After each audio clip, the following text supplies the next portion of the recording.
This is a Frank podcast.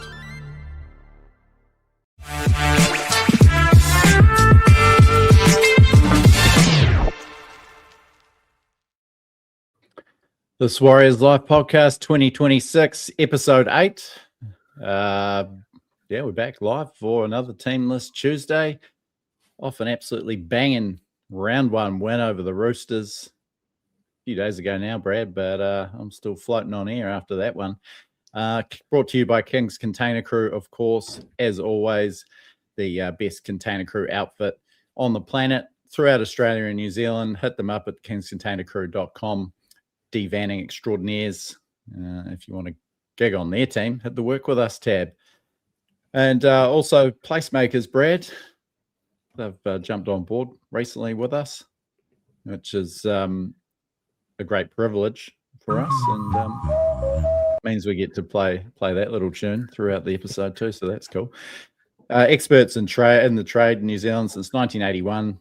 Best trade range in the country. I'm sure you'll attest to that, Brad, as well as the fact that they're the know-how can-do people. Wouldn't you agree? Yeah, exactly. I tell you what, Will, could you chuck that little whistle on a memory stick or an MP3? Wouldn't mind that for the truck. Might burn it onto a CD 26 times and just cruise around, listen to the PlaceMakers whistle. That's a bit of me. But yeah, how are you, bud? Wasn't that good. A perfect way to start the season? Couldn't ask for anything else Friday night, could we? So good, so good. Now, bring Fonz into it here, but I will just say it was so good to see us rack up some points. It was our big concern. Where are our points going to come from? 7 tries, took their opportunities well. Tanner Boyd, superb at the forefront of it, but right across the park, just excellent. And Roosters were poor, ill-disciplined, but thought we took advantage. Bit of a shaky second half for a little bit there and then closed it out. And couldn't have hoped for too much more. Most points in a round 1 game by the Warriors ever. Second biggest winning margin in round 1. And only the 10th win in 30 round 1 appearances. So, yeah, just busting hoodoos all over the show. Fonz, welcome. How are you? Good, boys. Yeah, great to be on. Yeah, well, look, I mean, doesn't get better than that. Round 1, tallying up one of the competition favourites. Not a very likeable team either. You've got Tanner Boyd looking like Alfie Langer, and it's all happening. Jackson Ford looking like I don't know, Payne Haas or something. It was awesome. But we need to dig into it a bit, right? Because the real question here is where did it come from? What caused it, and how repeatable is it? Right? I think that's what we should talk about a bit after we've just enjoyed it for a few minutes. Yeah, before we get into it, welcome to everyone watching live, particularly our paid subscribers at thiswarriorslife.com. If you want to see all of our extra exclusive written and audio content, video content, jump on as a paid subscriber. But this will always be free for the lot of yous. And yeah, before I forget, happy birthday to my mum. She'll be watching. If she's not watching live, she'll be tuning in later on to see what we're up to. But yeah, hope you had a great day, Mum. Garen Luke saying that he's seen, speaking of PlaceMakers, he reckons he saw Will Warbrick at PlaceMakers in Auckland today. So yeah, he's getting behind the great company there. Yeah, where do you want to start with this fabulous round 1 win? I reckon, Brad, give us your main takeaways from watching that with a few under the belt. It highlighted what we said previously. Chooks are terrible early in the season. They gifted us some ball with their poor. I don't think we got the rub of the green. They were just dickheads in the ruck and gave up too many points.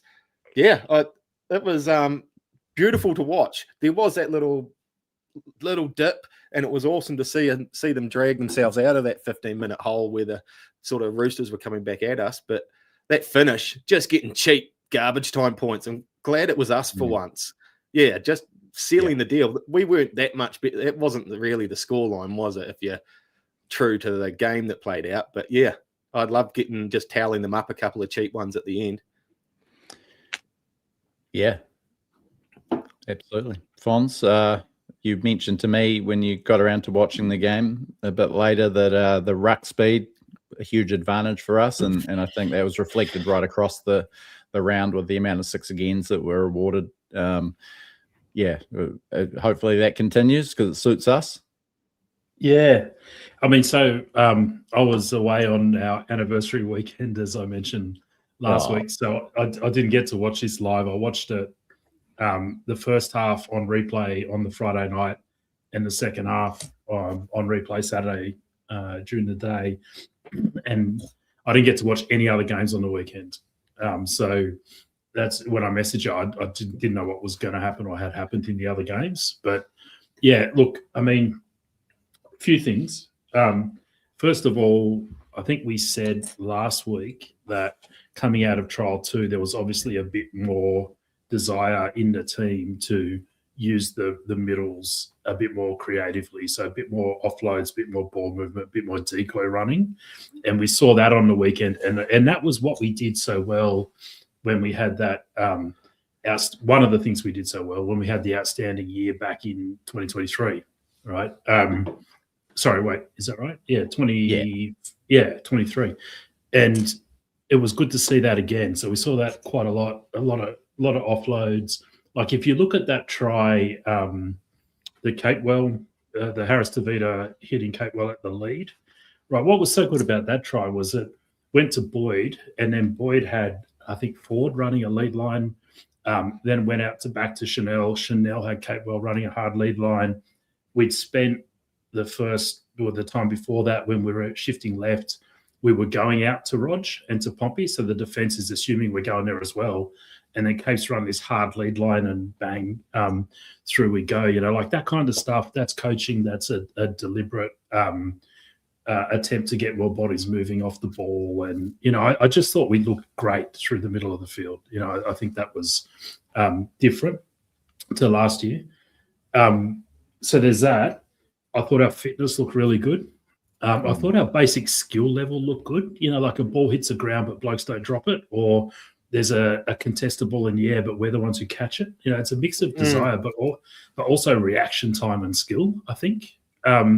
So I walked away thinking this team is, you know, has been prepared for this season to perfection, right, in terms of getting all those core skills up, getting our fitness up, and just the desire that was out there. So all of these things are things you can build a season on, right? The only thing, though, I was watching that game going, man, this ref is running a fast ruck. Like, this ruck is so fast. And I'm hearing because I haven't watched any of the other games from the weekends, I'm hearing that was a bit of a theme over the weekend. Certainly the 6 again changes have added to that. But the fast ruck suits us, and it did on the weekend. Like, a fast ruck suits a middle like Jackson Ford, right? Because he's the fittest bloke out there. He's not the biggest, but in a quick ruck, size matters less, and mobility and speed and fitness matter more. And so, you know, like you couldn't run a game, manage a game to suit Jackson Ford better than what that ref did on the weekend. Yeah. And so the only thing I'm worried about is this going to be like a couple of years ago where 6 rounds in or something, everyone's complaining that it's sped up too fast and there's blowouts and we go back to a slow ruck? Or is this how it's going to be all year? Because if this is how it's going to be all year, I like how we're positioned at this point. So I'll sort of take a breath there and get your reaction. Yeah, it does seem like we do see this happen a bit in early seasons, a bit of an edict come down from the NRL for, you know, referees to really be hard on it, and then it sort of evens out a little bit. But yeah, a faster ruck hopefully will continue and certainly suit us in our pack. See, I wonder if that's why they do change the rules for, you know, the 6 again, how they change where 6 again rule was going to come in, because as a precursor, because they knew they were going to do this, and they probably didn't want to just penalise teams out. 6 again means they can actually do this with keeping flow to the game as well. Yeah. Sorry, Jackson Ford, carry on, Will. He needs to be spoken about. Yeah, well, scooped the 6 Dally M points. Obviously one of the best on ground. And yeah, one of the best performances of his career, pushing up on attack as well as doing the hard yards through the middle of the field. 70 minutes. And yeah, just a super fit, you know, RoboCop type player. Yeah. And the rest of them went off the back of it. I thought Fisher Harris was outstanding as well. Tanner Smith, a big performance off the bench, kind of overshadowed Dimitrik. And yeah, the whole pack was more or less outstanding. I mean, Jacob Laven maybe didn't quite take his opportunities, but yeah, Capewell, I thought one of his best for the Warriors. And yeah, I think it's, obviously we love to see heaps from Vaimonga and Halasima, and Halasima had that outstanding highlight with his first touch, but they were probably the two least prominent forwards of all the Warriors, which is exactly. So that's great to see. Well-rounded performance, and 1 to 7 with one glaring exception were all very good as well. So yeah, it was. I've said a couple of times during that game to old Trace, that was like old school Warriors football, the willingness to keep the ball alive a bit, which hasn't been so prominent in the last few seasons, and just giving the ball a little bit of air. And there was so much more shape. I guess Tanner Boyd was running the ship beautifully, and you got your wish with Chanel stepping up. He had an absolute blinder as well. So it's across the board, the boys just played as a unit, absolute unit. Yeah. One individual performance, which I'm not sure if it was repeatable, it was just about my favourite of the night, was Roger Tuivasa-Sheck. Those two high ball catches and basketball passes in one motion to set up tries. And then the grab the loose ball with no room to move, slip it inside for Chanel's first try. Just brilliant. He's only had 3 try assists in the past 2 seasons combined, and grabbed a couple the other night. So huge from Roger. But right across the back line, there's some, Pompey was good. Chance had some good moments, and great to see him power over for a try late. And and what a spot to be in now, where we're not, we're not sweating on Metcalf to come back and save us. He'll be able to come back when he's ready, and hopefully with a decent platform of wins to work off. And suddenly Boyd's looking like the unluckiest, could be looking like the unluckiest half in the comp.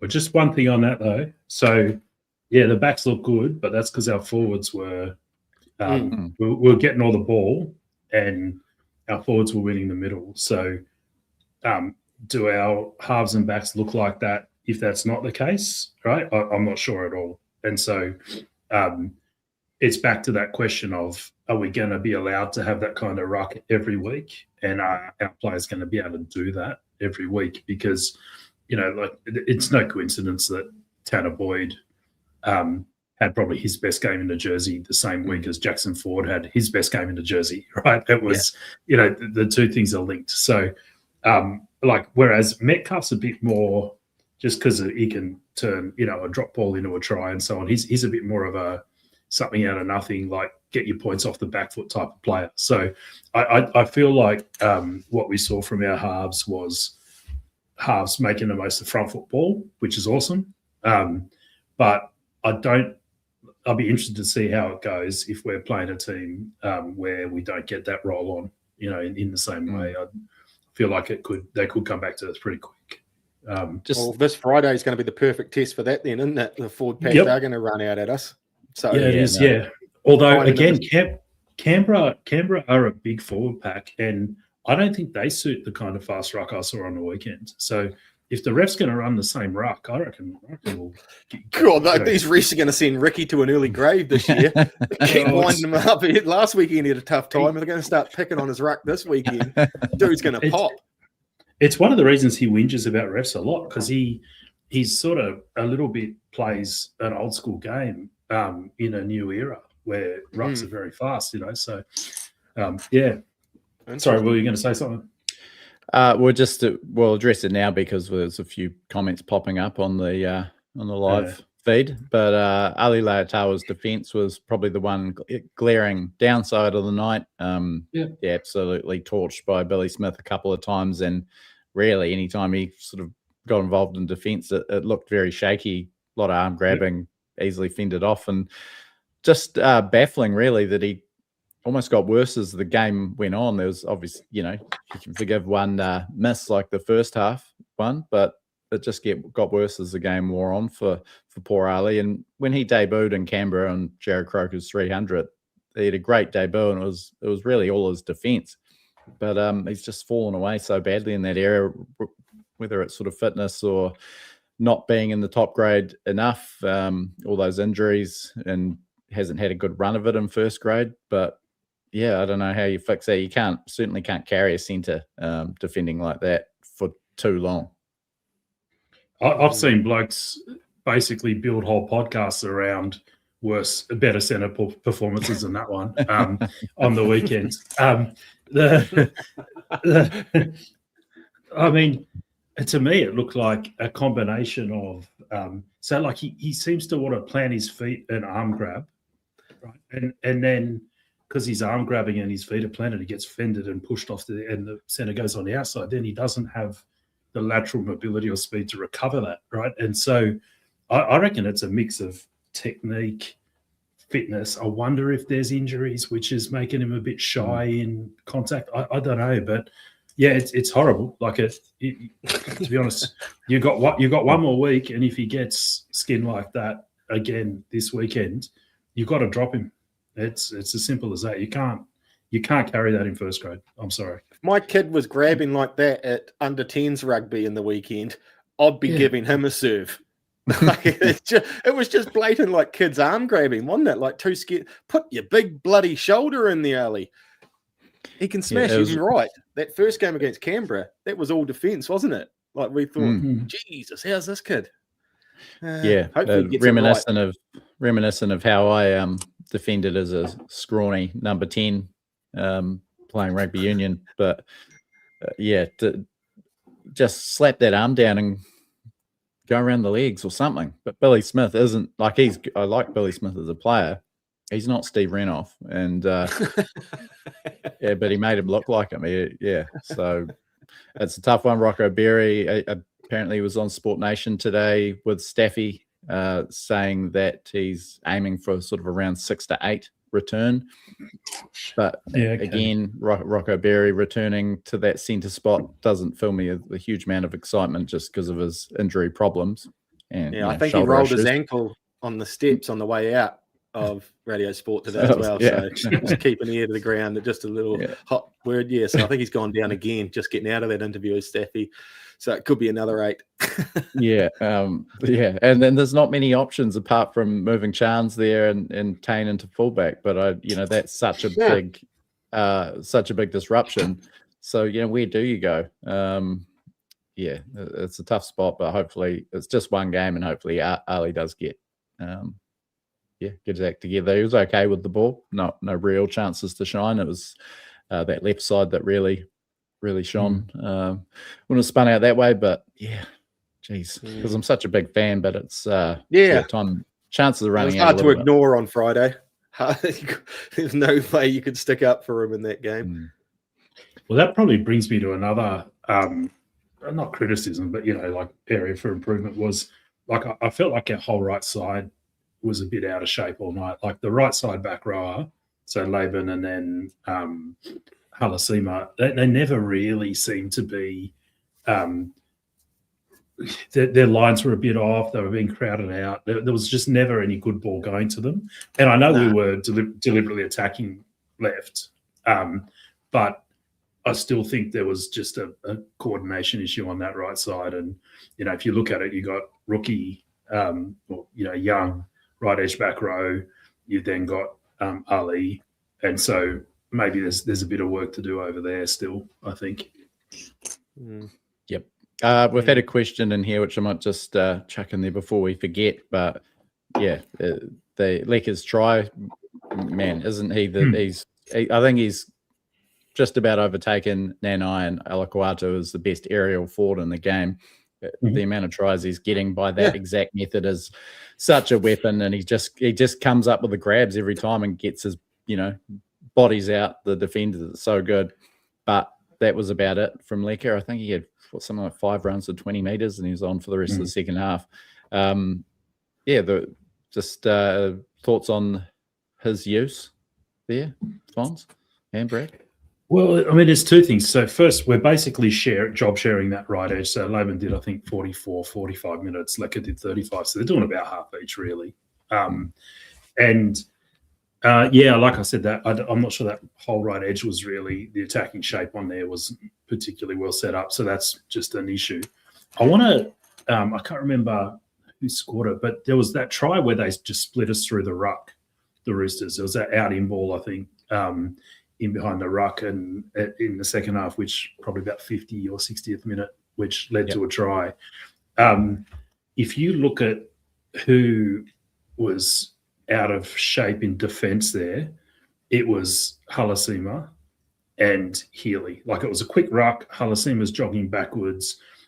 Healy's assuming Halasima's going to take the a defender spot, but Halasima's not there. So, and Healy hasn't recognised that jammed in and called his outsides in, right?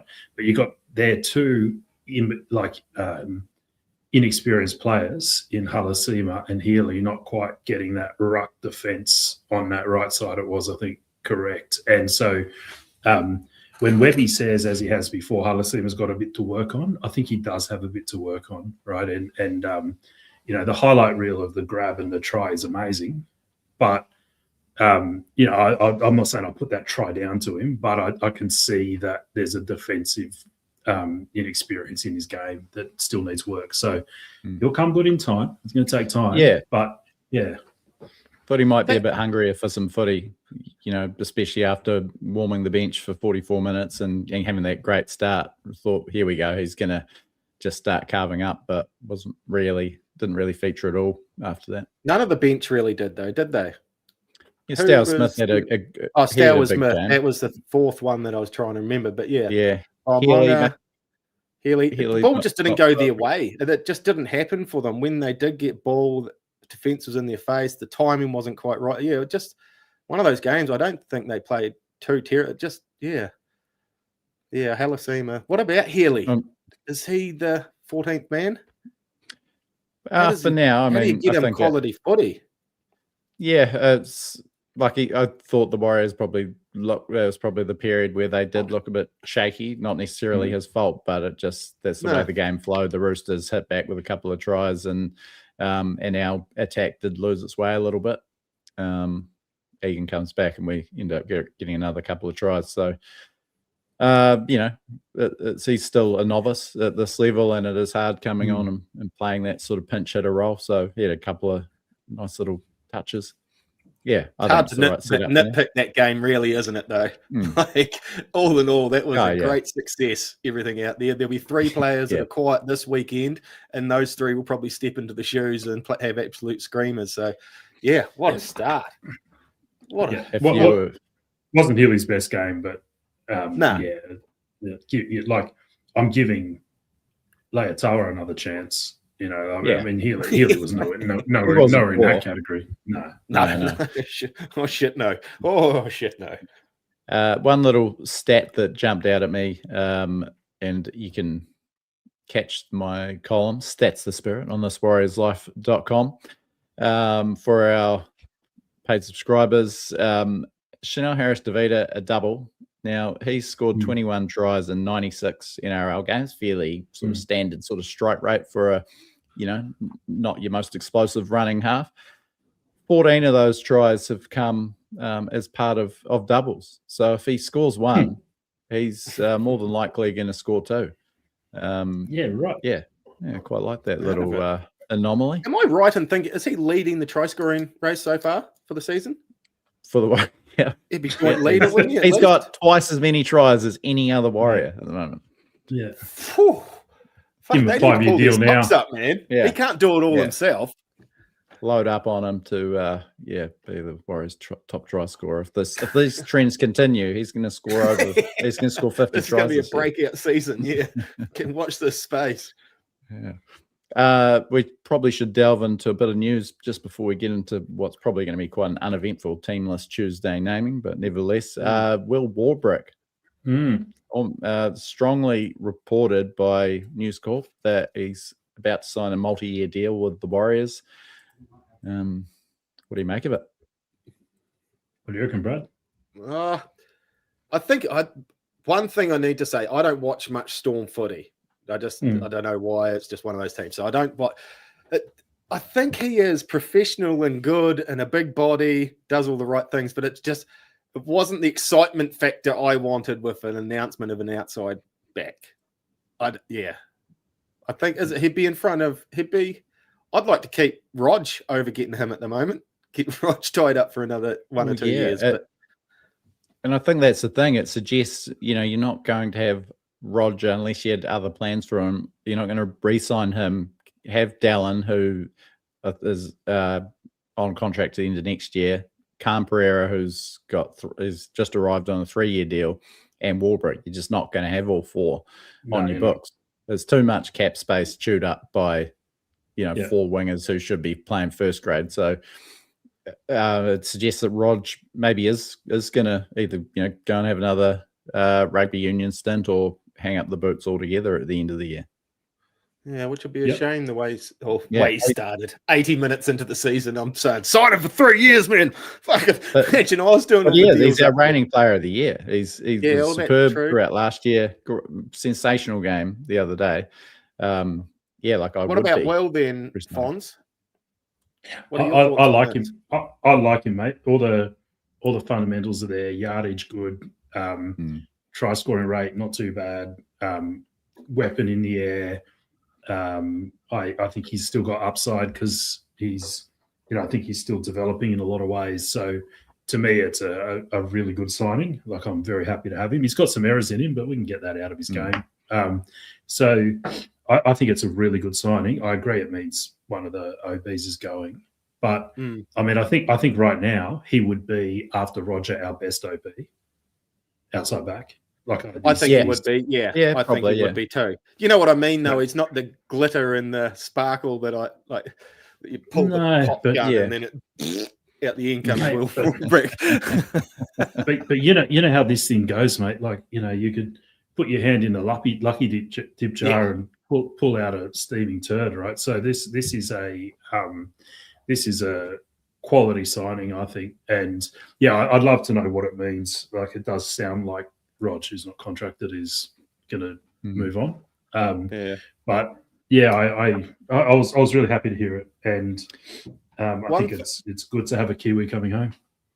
One thing I will say about him, I have always liked the fact he's come from the New Zealand Sevens background. And in New Zealand, Fonz, New Zealand Sevens has always traditionally been known as some of the fittest mofos you'll ever come across. That just go all day, super professional, super hard. And I've always liked that he's done that sort of apprenticeship coming into rugby league, have that sort of work ethic. So I think Webster has got another no dickhead for himself that's going to work hard for the team. I agree with that. Garen Luke's just asking if Dallin is a mutual option. I've seen that. Well, I think on Zero Tackle, he's listed as mutual option for next year, but with the re-signing news of Dallin in late 2024, there's no mention of that. So I'm not quite sure where that is at, but as far as I know, he's just signed on a ironclad contract for next year. But I'm happy to be corrected on that one. Warbrick, it's growing on me in the 24 hours since the story broke. He seemed like someone that could leave the Storm and come here and be a bit of a flop, just on gut feel, but he's played 2 grand finals, 38 games and 57 NRL games with the Storm as a sort of latecomer to the code. One of the best aerial wingers in the game and a big unit, like 105 kilos tall. After 15 years of, having Manu and Ken Mamalo, Dave Fusatura, I'm looking forward to having a big guy who's great in the air near the opposition try line again on the flank. And hopefully he turns out to be a great signing if he does indeed come. And as you say, Fonz, good to see a Kiwi come home. The only thing talk me around, boys. He's got a bit of I reckon his best foot is in front of him, but there's a concussion issue with him, isn't there? So he had 6 months he missed last year. So that's probably the only finals. Yeah. So you want to hope the medical's nice and clean, right? Because that's the only thing. You'd be multi-year deal, and then he ends up, missing extended periods on concussion. That's the only thing that worried me, to be honest. Fair shout. Yeah. Hey, team's out. Is it? Don't tell me I'm going to be I'm on. Will's going to be the last to know again. I know. I'm on rural delivery internet. No, it's still not loading up over this side of the of the Tasman. So I'm going to look at my phone and hopefully Same team as last week, basically. Exactly. 19 is exactly the same. Yeah. Well, wait. I'll put it up. The Canberra lineup's probably of more interest to us, but yeah. What is it with that? And just to everyone out there, I've got a 4:00 meeting, which I'm just going to be a little bit late to, but so I've got to go in. Tell us your thoughts on the game, Fonz, and here we go. I guess taking on the Raiders, and not too much to speak about with our lineup. We've covered just about the entire side, but how we match up with the Raiders. Yeah, look, I mean, last week, man for man, I thought the Roosters had us covered, right? But it didn't play out that way. They were undisciplined, disjointed, just didn't want it in the ruck. They weren't like, you could literally see our boys fighting to get out of a tackle, and the Roosters sort of just kind of lying there and allowing the ruck to be slow. You're not going to see that from Canberra. Ricky always has them mean, desperate, plenty of desire, a lot of big bodies here. If they get on a roll, we could really struggle to hold them. They could pour through the middle, six again, and so on. So, I'll probably see this game being more of a series of momentum flows going in each direction. Like, we might get, a period of 5-10 minutes when we've got all the momentum, then they have a period of 5-10 where they've got all the momentum. And then it's down to who converts their momentum and their position into points, right? And I thought we did a reasonable job of that last week compared to previous years. And on the other hand, they've got new halves, right? Strange and Sanders, Starling at hooker. I feel like we've got every ability to convert our possession and momentum into points as much as them. So I think it's a really evenly matched game. And I reckon at home we might just shade them, would be my sense. So if I was picking it, I'd go a bit like I did last week. I think Warriors by 2. Man of the match, maybe Aaron Clark. And yeah, that's my sense of it. Nice one. Is that you, Fonz? Are you taking off? I will. The one thing I forgot to say before that I just want to flag here, maybe people can watch it on the weekend, is this Fish, Ford, Clark middle, right? If you look on the weekend, I actually reckon Ford played as lock. He played as like a tackle bot 13, right? Whereas Fish and Clark were really more the props. Now it's not as clean as that. It's not as like there's overlap with all these roles. But I actually think that's what's going on at the minute. That's why Ford's playing such long minutes, and it's a good way to understand his role and how he's going to be used on the weekend. So yeah, nice one. Thanks for squeezing us in. Crack some heads in that meeting. I'd love to stay, but I feel like a bit of a Harmichael for leaving early, but I've got to do it. Good, mate. All right, cheers, boys. Take it easy. Bye. See you, mate. Yeah, I want a bit of retribution this Friday. Remember how these pork chops carried on last year in their victory at Go Hard Stadium? And actually, we'll run through the lineup because he's fairly high up there. But the Warriors are the same. If you don't know who ran out last week, then I'm not going to do you the favour of reading the Warriors out 1-19 again. The Raiders, though, Kaya Weeks at fullback. Here's your mate there, Savilio Tamale. He was the one carrying on after full time. The Raiders won 16-10, I think it was, at Mount Smart last year. Simi Sasangi still in the centres, probably better known as a back row, but can make a fine fist to centre with Sebastian Chris. Xavier Savage returned. He's had that career of season-ending injury, and I think it was in that game against Penrith that they won with a crazy golden point try. He hasn't played since then. Came back at Manly, scored a hat trick, a sensational hat trick. And Ethan Strange, obviously one of the breakout stars of the last year. Ethan Sanders, the golden point hero in his first grade game at Manly, kicked a absolutely stunning. That was tidy. Jeez, that was casual. Morgan Smithies comes into the front row for the concussed Josh Papali, so that's a big out for the Raiders. Tom Starling starting at hooker. Joseph Tapani, he doesn't mind getting stuck into the Warriors, actually, bit of his Kiwi hero, but he yeah, he can wind us up. Hudson Young, another wind-up merchant. Adam Pompey will be wearing his goggles out there, I'm sure, in anticipation of another clash with Hudson. Noah Martin, he's bumped quite some very highly credentialed players. Zach Hosking back to the bench. Matty Nicholson can't get into the side. This Noah Martin's a budding cult hero. 2 tries against Manly on the weekend. Big mullet, big body, big energy. So, be wary of him on the edge there. And close to the line, Corey Horsburgh, big red. Geez, man, don't they have some firebrands, this Raiders team? Yeah, they're a bunch of lunatics. They're just Like a prison gang.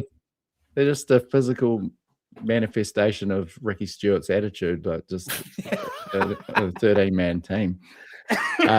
Interchange of Jaden Brayley, the veteran hooker, Zach Hosking, Ata Mariota, and Matt Timoko, an interesting name in number 17, come back for a foot injury in New South Wales Cup last week. So just easing him back, we might see a late change with him into the starting side, with Sasangi an ideal bench option. And then Dane Laurie and Joe Roddy, the 18 and 19 there, bench options. Jed Stewart out of the side there, the coach's son. And our reserves, Lofi Khan Pereira, Marata Nukore available again, and not able to force his way even into that 6-man interchange. Eddie Iramia Taava, who one of our spies, I think it was Bevan Donovan, maybe, was saying that his defense was maybe a bit shabby, disappointingly, against the Roosters in New South Wales Cup.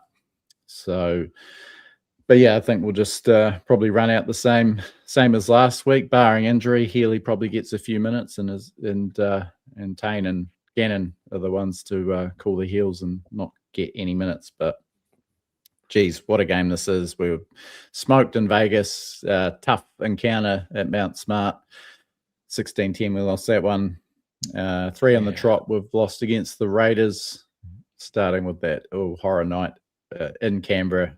Chanel's missed conversion that would have tied it up. But so not quite a bogey team.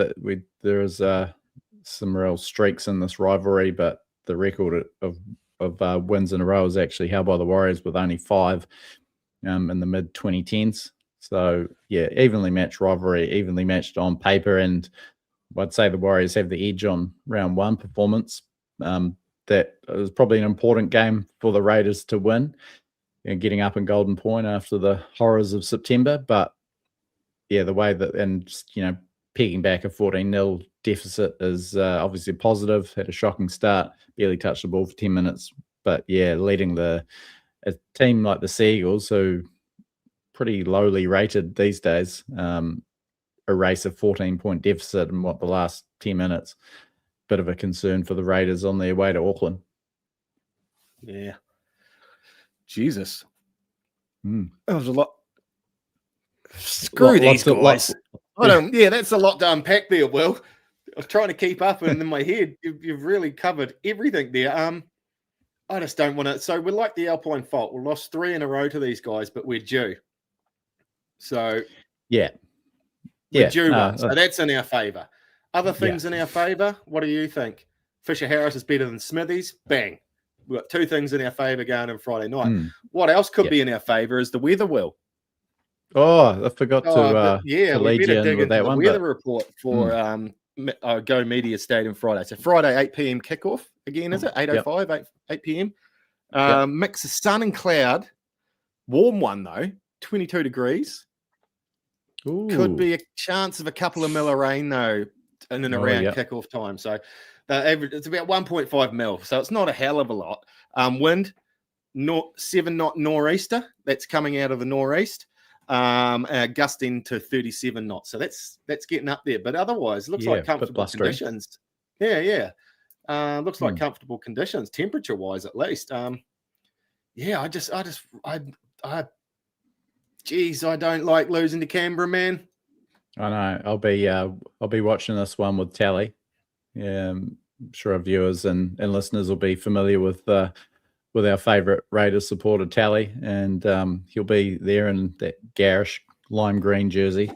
And I don't want to be lime green with envy yet again at the expense of a Raiders winning performance. But I think we should have the edge. And at home, it was important to get that win at home for us, I think. You know, everyone's like, oh, it's hard to beat the Warriors at Mount Smart. We'd only won 2 of our last 8 at home. We lost more than we won there last season. That fortress element was kind of waning a little bit, I think, despite the constant sellouts. I think we talked about it a fair bit last year that we weren't quite converting, that crowd support and home advantage. But yeah, to get a big win over the Roosters sort of turns things around in that department. Hopefully we can get a second one. Not too often that we started 2-0. I'll get the stats on that in the lead up to the game and the match preview on thiswarriorslife.com. But start 2-0 would just be such a good boost, especially when we're a little bit worried about where our points kind of come from and how we cope before Metcalf is fit again. So yeah, but excited for this one. Love playing the Raiders. It is a big one. This seems to be one of our bigger rivalries these days, and especially when they're going well. So let's get stuck into it. I just hope we dish out a bully hide. You know, those reels that you scroll through and it's a bully picking on a little kid and the little kid all of a sudden knows how to fight and lays them out. That's what I want to see happen to these buffheads in this forward pack this weekend. I want to see them get laid out by the most unlikely characters on that Warriors team. Oh, yeah. What is it? It's, I think Fisher Harris against Tapani, that's worth the price of admission alone. The 2 best Kiwi front rowers going around. I thought Fish was awesome last Friday, really set the tone. Great to see him offloading, but he was bruising defense. One of his more forceful games with the ball as a ball runner. And he's really hit the ground running. Maybe that there's been a bit of fan base criticism of Fish and that he was slightly underwhelming in his first year back, and maybe that sort of stung him a little bit. And he seems to have hit the ground running. He was great in the All-Stars game and superb in round 1. So I'm really looking for him to set the tone again. And I'm actually thinking he might pick up a few Dally-in points on Friday. You reckon? I backed him last week, and he did have a great game amongst everyone else. Oh, what's good for you? What's a good result, man? Oh, I think we are playing last year's minor premiers, and I'll take any win, any win that we can get. And Brendan Lease chiming in. They've got a bit of banter. Big Wheeze is having a crack at Tally for not putting any Raiders in his Supercoach team. So is he really a fan? Sometimes I'm talking to Tally and we're talking about the Warriors and he says we and us. And I'm like, well, if it really came down to brass tacks and we're playing in the grand final, Raiders versus Warriors, who in your heart of hearts do you want to win, Tally? Tally sounds like he feels a little bit confused about his what way he's orientating to, like his orientation. So Tally, tough time. You better call him after the show. We'll grill him on. We'll be getting him on live. Hopefully, we have a bit more luck with the in-game live videos than we did last Friday. There was a bit of a schmozzle, but you'll see a bit of Tally on Friday night, I imagine. Speaking of live and the functions on Substack, particularly if you're of the paid subscriber variety, that was the place to be, wasn't it, Brad? The live chat, the chat room during the game. Yeah, thanks to everyone that joined in. It was a great time. I reckon you could have just watched that and got a vibe for what was going on. If you don't have Sky, NRL should just buy that off us for the in-game play, for the how they run the in-game, and save himself a bit of. But play by play, that's the word. Just running a chat because there was some pretty smart comments going on in there. It was the place to be. It was good. It was good. Hopefully, I'm available most weeks to do that. Get in there. Oh, here he is. Here's Tally. He's saying definitely a Raider, but we'll see about that. I don't see enough joy when the Raiders beat us or enough. Yeah. Well, that profile pic looks like your missus is more of a Raiders fan than you, Tally. Where's your green jacket? Yeah, full of shit, Tally. Good old Tally. He's a good sport. He is. You know what that sound means, Brad? It's Oh, time for another we must be tipping the PlaceMakers Warriors legend, and can't wait to look at Warrior number 3, the unbelievably handsome, blockbusting winger, foundation player, Sean Hoppy. What a heartthrob! First of all, Brad, has there been a better looking Warrior to don the strip? I don't know if physique. That is incredible physique for 95, though, isn't it? What other mugs were getting around out? You're like Martin Bella, and then look at that. He is in good nick. He would have still been doing a milk run then, eh? Or garbage run to keep that shape. Well, look at those thighs too. Yeah. Brilliant. Wonder how he looks these days. What is he up to? So No, I'm not sure. I think he's maybe like in the mines or that sort of thing. But I did see him. I think I've mentioned this on the podcast before, that I saw him in 2019 at a bit of a benefit night here in Canterbury for Quentin Pongia, and he looked even better. I mean, talk about aging beautifully, man. You could see everyone swooning for him. You could just about see everything in that photo too. Now that you mentioned seeing things, it's quite nestled up and around there, isn't it? The 95, kit didn't leave too much to the imagination. 55 years now, but when he was a strapping early 20s, picked up from Northcote Tigers by Canberra Raiders, instant sensation there on the end of the Raiders back line, grabbed an immediate Kiwis debut after that, and was virtually a first choice until he retired in the 2002. Broke the Kiwis test try scoring record briefly with his 17th test try. He was snapped up so he scored 16 tries for the Raiders in 93 at the top of his game. Intercept king, new intercept king of the game.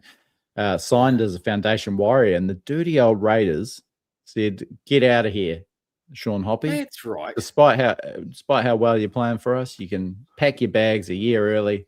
Had nowhere to go for 1994. Dropped in at the North Sydney Bears for a wonderful one-year stint, 15 tries, a preliminary final. And it was sensational for the Warriors. Scored in our first game on his way to a long-standing club record, 19 tries, and Dally M Rookie of the Year, Winger of the Year honours. Up and down stint for the Warriors. 96, he actually was dropped. Top try scorer again in 97, and petered out a little bit in the late 90s. His career wore on, and left the Warriors during 1999. Had a great stint with St Helens to finish off his career, including a surprise Kiwis recall amid a bit of an injury crisis over there on tour in 2002. But yeah, great winger, great finisher, great bloke, Warriors icon, and proud to make him our second PlaceMakers Warriors legend, Brad. Yeah, he's a goodie. I knew there was something about his arrival at the Warriors that was a bit controversial. I couldn't remember because there was the Ruben Wiki signing and then reneging. And another Raiders bow.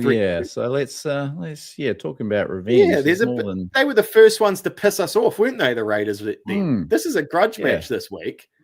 How dare they? They've had it in for us ever since we come into, or 2 years before we even got in the comp. They started sticking the boot. So yeah, well, I knew because I was a North Sydney Bears fan, and I was trying to remember how he actually fit in with the North Sydney Bears. Remembering playing, but it was just the one season, was it? 94. Yeah, just the one. Yeah. Very interesting. Oh, that tweaks some memories actually. Yeah, cool. Sean Hoppy, weapon did fade pretty quick though, didn't he? In the NRL, poor bugger. But yeah, like you say, St Helens went and tore it up again. Quick update on the lower grades, Brad. It was the New South Wales Cup first outing of the year, and they got pumped 48-14 by the Roosters. Not too much to get excited about besides Jet Cleary playing his first game of the year and a try assist. Loffy Campereira ended up dropping back and playing in that game to make his Warriors debut. But yeah, bit of a tough outing, that one. But the Jersey Fleet team flew the flag for our lower grades. 44-14, they beat the Roosters. Bishop Neal, who's still only 17, scored a try inside 10 minutes. Braylon Marsh got a try, and as did Harry Inch. Now, man, I don't want to get put the cart before the horse, but Harry Inch just has impressed me with everything he's done so far. Just looks like he's got a great head on his shoulders, great defender, runs hard, and as he gets used to rugby league, like he's only played a couple of league games in his life, he really could be the next wave. I'll tell you what, with that haircut, he looks like he's got a great big head on his shoulders. Geez, he looks like he's got a pill on him getting around the field, doesn't he? Did you see any actual footage of the try? I never seen the try in footage. How did it pretty straightforward. Just speared his way to the line, but good determined try, and great to see. Unfortunately, our SG Ball team and our Harold Matts team both going down to the Bulldogs, 50-4 and 26-16 respectively. So just the one win on the board for those two teams in 4 games. And New South Wales Cup team with a bit of work to do, the defending champs. But so they'll get better with our play, especially if they end up having new superstar halfback Tanner Boyd dropping back at some point. That's it. There's a lot of good players coming back to them soon, isn't there? At Bishop Neal, circle back to him. He's starting to really. That's 2 weeks in a row he's been front and center of the highlights package. He is putting a little. Sorry. Yeah. Oh, one thing to be doing that at Harold Matts SG Ball level, those sort of real big guys that have are still growing or have that's easy for them to stand out there, but to jump up to under 21s when you're still 17, score a try and look like you belong. I mean, sky's the limit for the Hornby Panthers Junior. So very exciting. Hornby Panthers, no shit. I must have heard you say that 10 times without listening to it. Is that right? Hornby Panthers. Nice. Yes, there's a good number of Canterbury juniors in the lower grades there, and you could see Tanner Stow-Smith doing it at NRL level too. I think we might be able to get in. We've been so efficient tonight, Brad, that we could probably grab an early mark tonight. What do you reckon? Yeah, sweet. Hey, that sounds good. Let us know. Give us a review of your birthday KFC before we get going. Oh, it was late. It came in late. We didn't get fed till about 8:30. Trace arrived through the door. I don't know, for whatever reason. Finished the pod. Kids were out on motorbikes. Blah blah blah. Nice evening.